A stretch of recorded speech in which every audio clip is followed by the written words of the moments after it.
Some shit's changed. Welcome to the new shop. That is a huge, huge mess.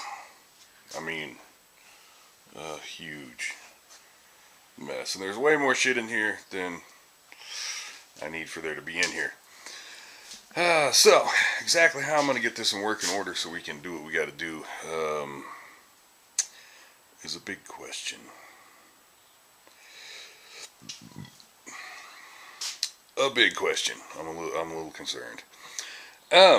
So, let's see.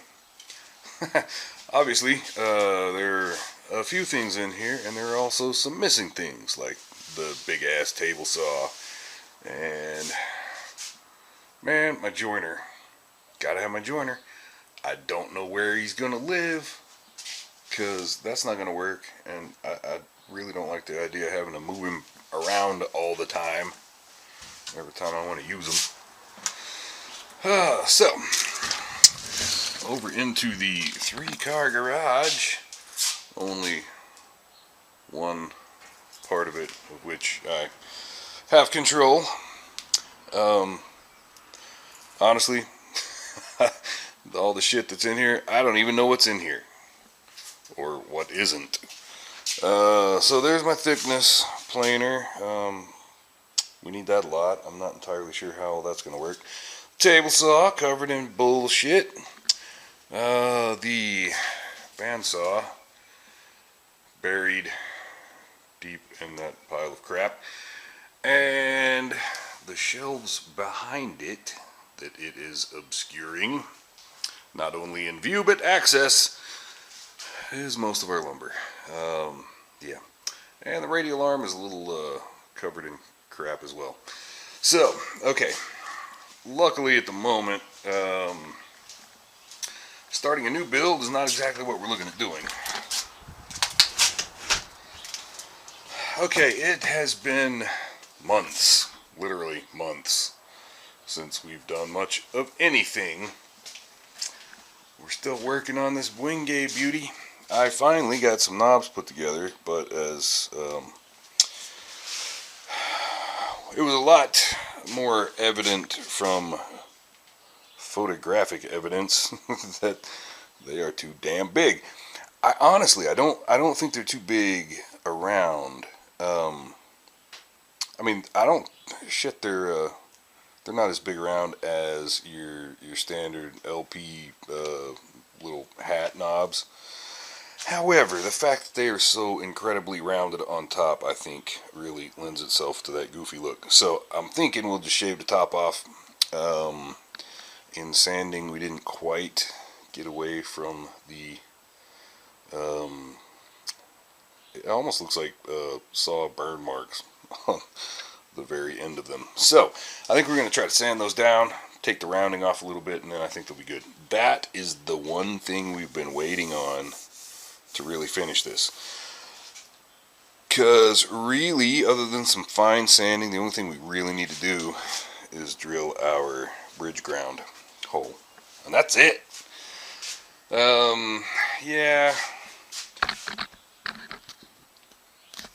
Honestly, with the move and everything,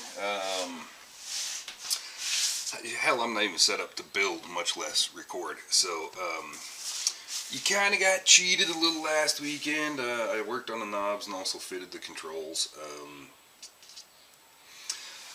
Alright, one of the big hang-ups, if I should bore you with all of this, the big hang-up for months and months and months, I wanted for a while to get to where I could recess knobs, but to do that, I wanted the recess to be real tight.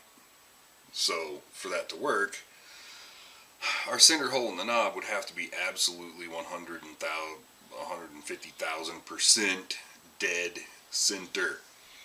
And I could not get one to turn out that way.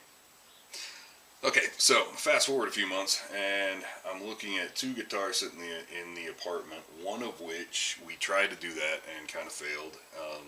And the other, they were more like this, just sitting on the top. Thing is, the recessed ones, now, there is something you're going to think of here, but the recessed ones were both perpendicular to the plane. So especially from the player's perspective, the tone knob looked really weird. It looks like it's at a weird angle because it's sticking straight out.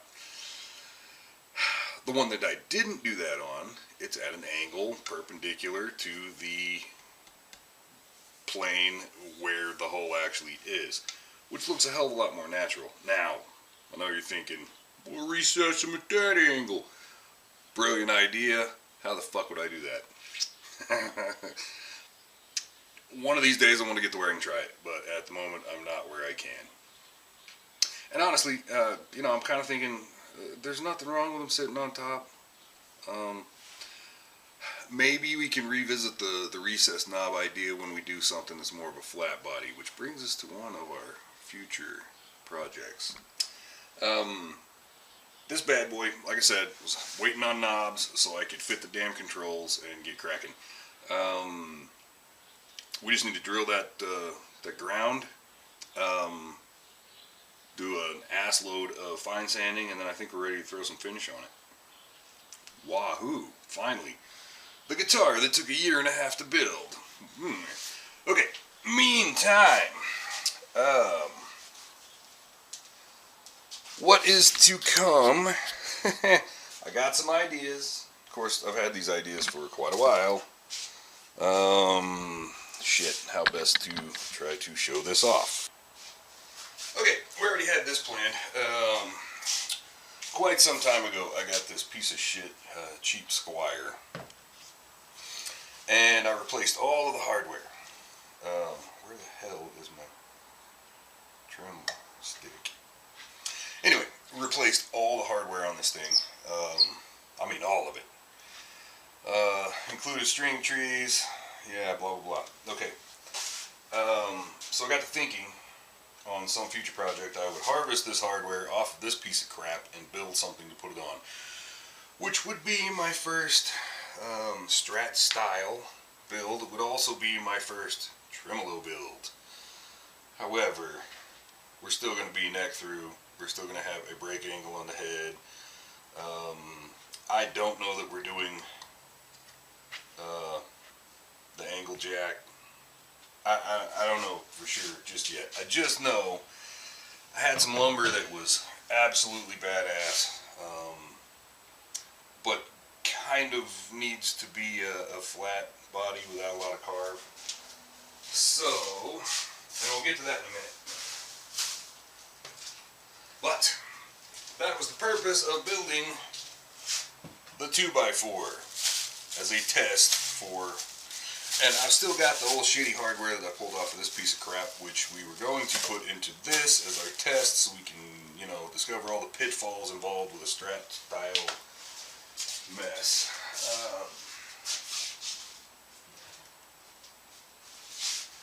The plan for this one, well, I had the lumber together and decided that it's probably, going to go toward this plan. Got some maple for binding, this Zerakote, which I think is going to be a badass fretboard. And when we put the last one together, we also built this neck blank, which, of course, is rock maple, Peruvian walnut, and leopard wood. So, looks like a Snickers bar. For the neck blank. For the body,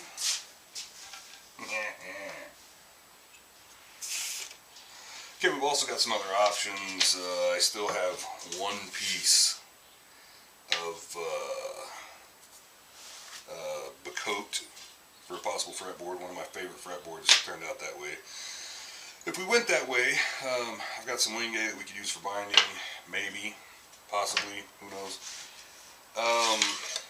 I've got 3 different options for a head plate that were put together from the last one. Had planned on an ash back, but most importantly, alright, this all came from this Bookmatch Wenge for a top.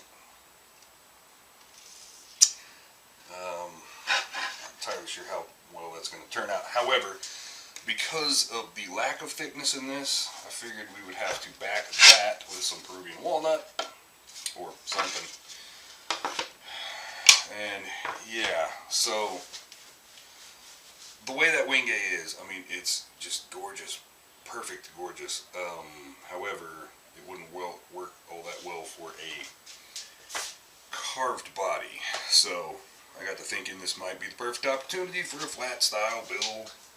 Even though I'm not super excited about flat. Yeah, so one idea.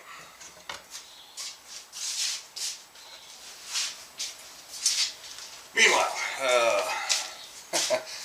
long story. My first guitar ever, I won't bore you with the whole story on that, was this Celebrity Ovation for $300. And it was a piece of shit then. I banged on it for a few years. I got a yellow Yamaha, which I still have, which is actually an awesome guitar. And I had sold this to a friend of mine in Kansas, who sold it to a friend of his, and as far as I can tell, it went around the world 5 or 6 times. And wound up back in the hands of the third owner, who is a friend of my brother's, who, once he found out that he had my first guitar, passed it along to my brother to bring to me for Christmas, which was a little bit of a surprise. But, like I said, it's a piece of trash. Korea-made Celebrity Ovation. The head has been broken at least once. Somebody turned it into a lefty and very poorly drilled some holes. Yeah, so I decided what I'd like to do is, use all of the hardware off of this on a brand new build, so in a way I still have my first guitar. But there were some complications with that. I mean, besides the fact that obviously the hardware is old and shitty, the biggest problem I had was fucking trim. When I was trying to take the trim off, the block just basically crumbled. So, as it turns out, trying to find a trim block for a 30-year-old Celebrity Ovation is not particularly easy. I saw one at one point that was super expensive, and I thought, looked at the price and thought, fuck that, and I haven't seen one since. And of course, just getting the block is a lot harder than trying to find a complete replacement trim. So, I don't know if I'm going to have to find something comparable. I don't know what that would be, or just, get something totally new and better. Kind of leaning toward that, but then, it's kind of getting away from the point of this one to, be my first guitar reincarnated. So, I don't know exactly what the plan is with this, but somewhere down the line, I think I want to try to do that. Sometime soon I want to try to build a bass too, but we don't have any plans for that just yet.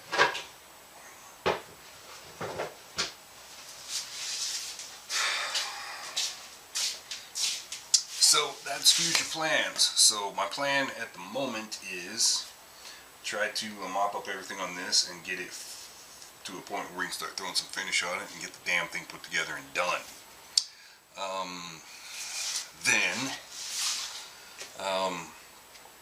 I can do all the work I want to on this 2x4 guitar without, any real danger of losing money or materials. So that's kind of what I was thinking for my next plan. Working on that damn 2x4. Figure out what we got to do to place a Strat style bridge and see if we can make a guitar. and then go from there. You know, plans change, so we'll see what happens. But that's my plan now. Welcome back to Bonehead's Little Garage.